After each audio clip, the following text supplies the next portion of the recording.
just let it loop in. Can we turn you to the side? Oh, well, let's just stay there for a second. Can we push the tilt him a little bit back? Yeah, that's better, that's better. And then look, so you then just look up at your glass and you just need to see how, when you twist it, how it, and then push it, you see? See what I mean? And now you start to get this. And basically it's a 2-pin wonder. There should be only 2 or 3 pins in it because it has to look easy. You understand? So you see this, it's all, I really like this, but this is the piece now I don't like. I feel it's a bit of a blob.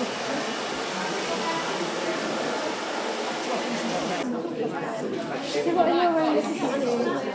What are your assistants helping you with today? They are doing some pictures for me because I can't get everywhere fast. And I'm just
No, I know.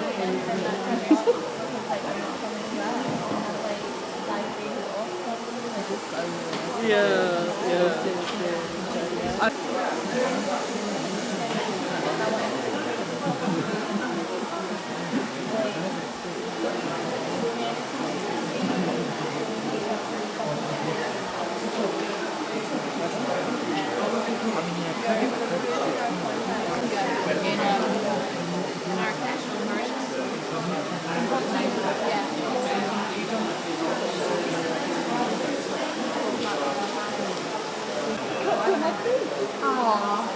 right away. I need electronics. So cute. Yeah. I think hairspray, but I love buttermilk. what do you do? I'm going to be on L'Oreal Paris.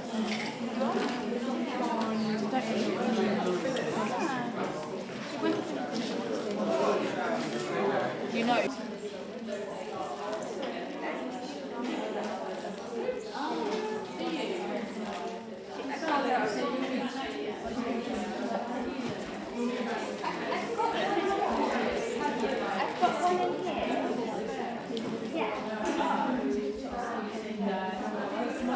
The picture of mine looks exactly like.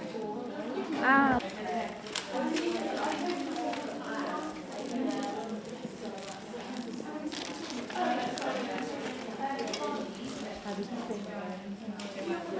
Excuse me, ladies. There you go. That's by magic.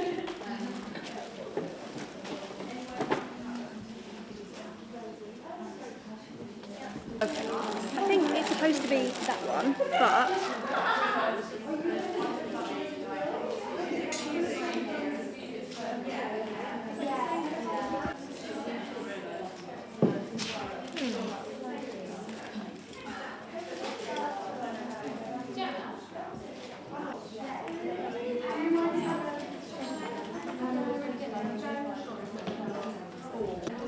One, two, three, four. Hi. Okay, we're rolling and we're happy. So you've called the collection Renaissance. tell me about the whole idea behind it. I started last year. I started collecting weirdly religious paintings, and from turn of the 18th century, and was just got obsessed with all the sort of brocades and jacquard sort of patterns and colours mainly, and how rich they were and just how beautiful they were for their time.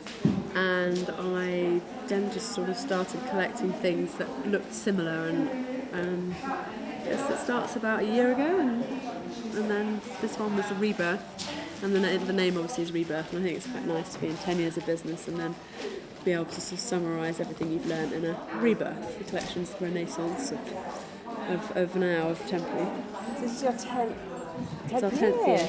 Oh my goodness. So what sort of roller coaster has it been? Has it been a roller coaster? Is it a bit of when you look from the outside in, it seems for you it's been a meteoric rise, but has it been that way? Oh my god, it's been bloody hard work. I definitely couldn't have done it all over. I couldn't do it again. And learnt lots of lessons the hard way, but just been really perseverant and just really worked really, really hard. And always loved what I do and love making things, and I guess it's just sort of passion that turned into a business, and I had no idea how complicated it would be. Being in the fashion industry is just literally 100%, pretty much 98% logistics, and that's also fun, but yeah, it's definitely not an easy business to be in the fashion industry, so you have to enjoy it.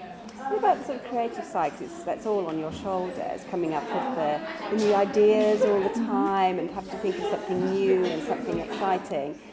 With all the other kind of boring stuff you've got to do as well. Is that quite tough sometimes? That's actually the ideas bank is a kind of good functioning part of my brain, and I have business, and then it's just the connecting them and trying to not make things too complicated for myself. That's the problem, because I always like to do too much. But the ideas thing, that's the really, really enjoyable part. So when you conceive a collection at the beginning and you're putting the research in, that's the kind of the bit that just makes you get lost in something. And that's why I started doing it, so that's the bit that I actually enjoy. And when you see people wearing your clothes, how does that make you feel? I guess the more attractive they are, the better it makes you feel. No, people in airports, it's just as flattering to see somebody on red carpet as it is in an airport. Weirdly, the more obscure the place, the more thrilling it is. Because lots of famous ladies do wear your clothes, so is that better than the average? Is it a better feeling having Pippa Middleton or whoever wearing your clothes than me? Not me, but the average. Anybody, and it's about how you make somebody feel and the enjoyment that you give out of somebody wearing a piece of our clothing. So the biggest, I guess, high you get of somebody wearing it is somebody wearing it on their wedding day. So that's why sort of Temperley brides come to a dress that makes them feel a certain way, and that's the most thrilling area, I think, of the business, is to do a sort of fancy piece like somebody's dream dress. Oh, lovely. And I know I read somewhere that Beyonce said she felt fantastic in your clothes after she'd had her babies. That's nice. You know that one? Oh, well, obviously it's that whole idea that your clothes just make one feel. There's a woman designing for a woman, and you know that people have sort of tits and arse, and you know that you want what you want to show and what you don't want to show, and it's a fine line about being sort of brash and sexy, or it's just there's fine lines. You either can get it right or you get it wrong. I think I always know exactly what I like, and that's at least I kind of can go by that. And if I know that's exactly what I like, then I hope other people would as well. And I've got a female-shaped body, so I know what to cut around to make you feel good. Great. And one kind of final off-the-cuff question is, if you could design for one figure, one person in history, anybody in history, who would it be?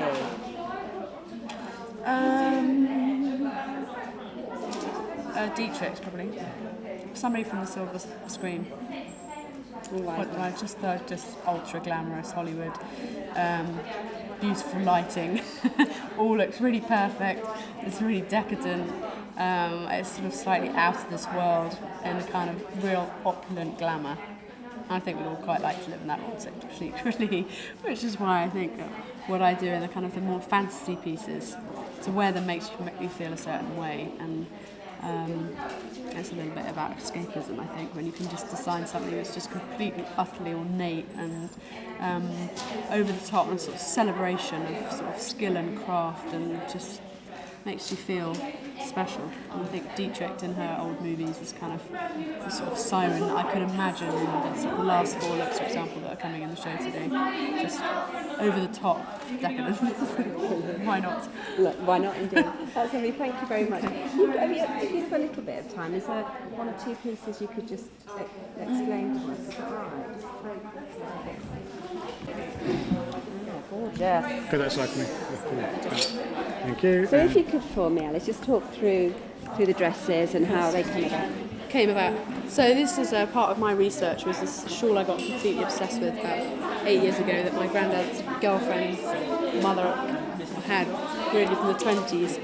And I borrowed it and recreated this print out of it. So it's on a beautiful stretch silk satin.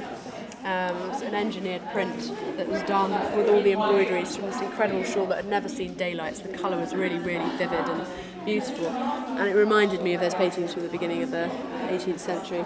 And I wanted to keep that as a thread going through. So you've got the golds and the oranges and the blues and that real richness of colours you see in the paintings. And then something that's very classic Temperley is a very wearable dress, but beautiful heavy stitch work on a very fine shawl-like satin.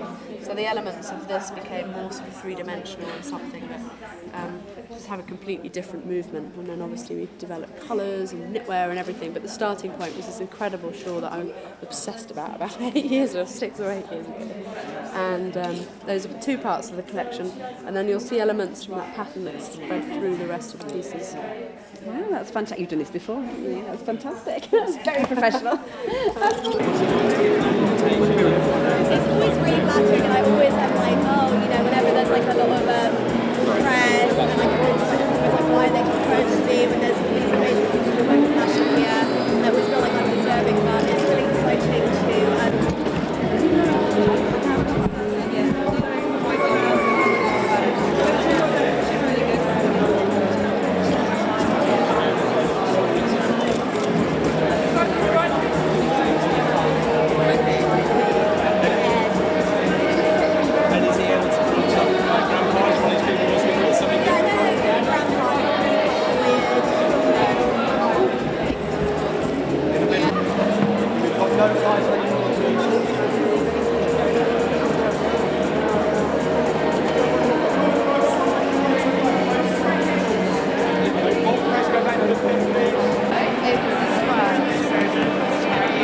They made it sound like,